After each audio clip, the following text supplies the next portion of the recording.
Hello and welcome. I'm David Edel, the co-founder and CTO at EdSmart. Today, I'm going to walk you through our integration with School EasyPay and show you how easy it is to accept credit card payments as part of our online forms to parents. At the moment, I'm logged into EdSmart as a staff member and I'm in parent slips. I'll just start by adding a new parent slip with an EasyPay payment associated with it. You'd fill out everything as you normally would, so selecting due dates and so forth. But with EasyPay, you get this other tab. And if I open this up, I can see that I can request a payment.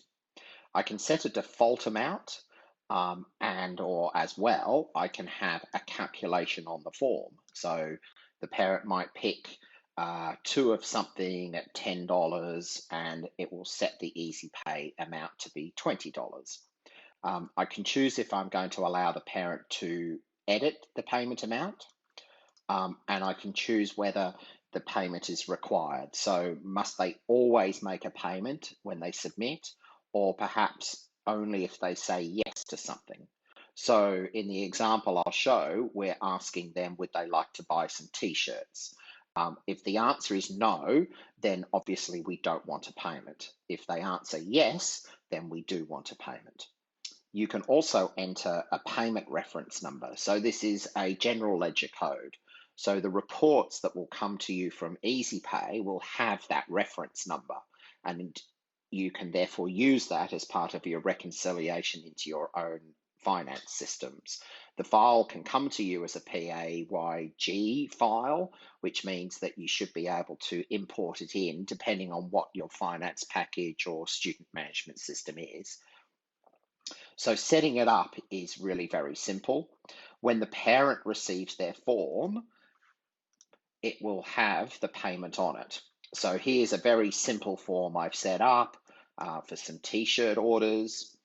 Would they like to buy a t-shirt? Yes, they would. How many t-shirts would they like? They'd like one.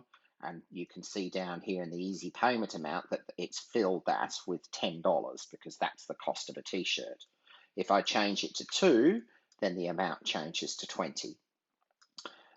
If I try to submit this form, then it's going to tell me I can't do this because I haven't yet made a payment, because I've set the requirement on the parent slip that they must make the payment.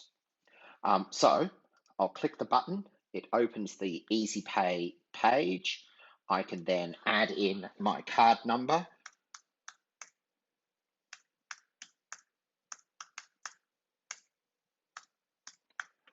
With all of my various details,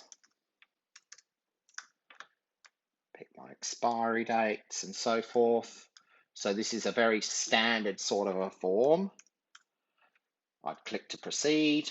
EasyPay validates the various details, and if you notice, it's showing the various references, so it knows the customer name, the parent name, their email address. There's the general ledger code, what the payment amount is.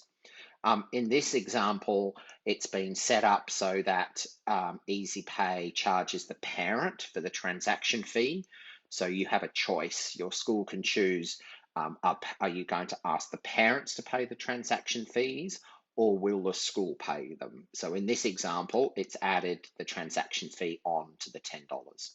I can then choose to pay now. School EasyPay will complete the transaction. If there's any problem, insufficient funds and so forth, it'll show that message. But if it's successful, then it redirects back to the form. And you can see that it's saying thank you for the payment, and to make sure you now submit the form, I can now submit the response, and that's now saved. If I switch back to being a staff member and go and look at that particular parent slip that was sent out, one of the real positives here is that we're bringing all of that transaction information into the EdSmart reporting. So instead of having two lots of pieces of information, the responses back from the form in EdSmart and then a bunch of payments, we're bringing it all together. So if I go to the responses tab, you can see that there's a new column here called EasyPay. And you can see with this particular parent, they've submitted their form and we've recorded the fact that they successfully made a payment. If you use the standard spreadsheet export out to a CSV, the one that lots of people use to bring out all the information from the form, then that Easy Pay column is on there as well. So you've got one single consolidated report with all of the transactions on. It's a really simple integration, really easy to use, really easy to set up, and has that advantage of all of the consolidated reporting.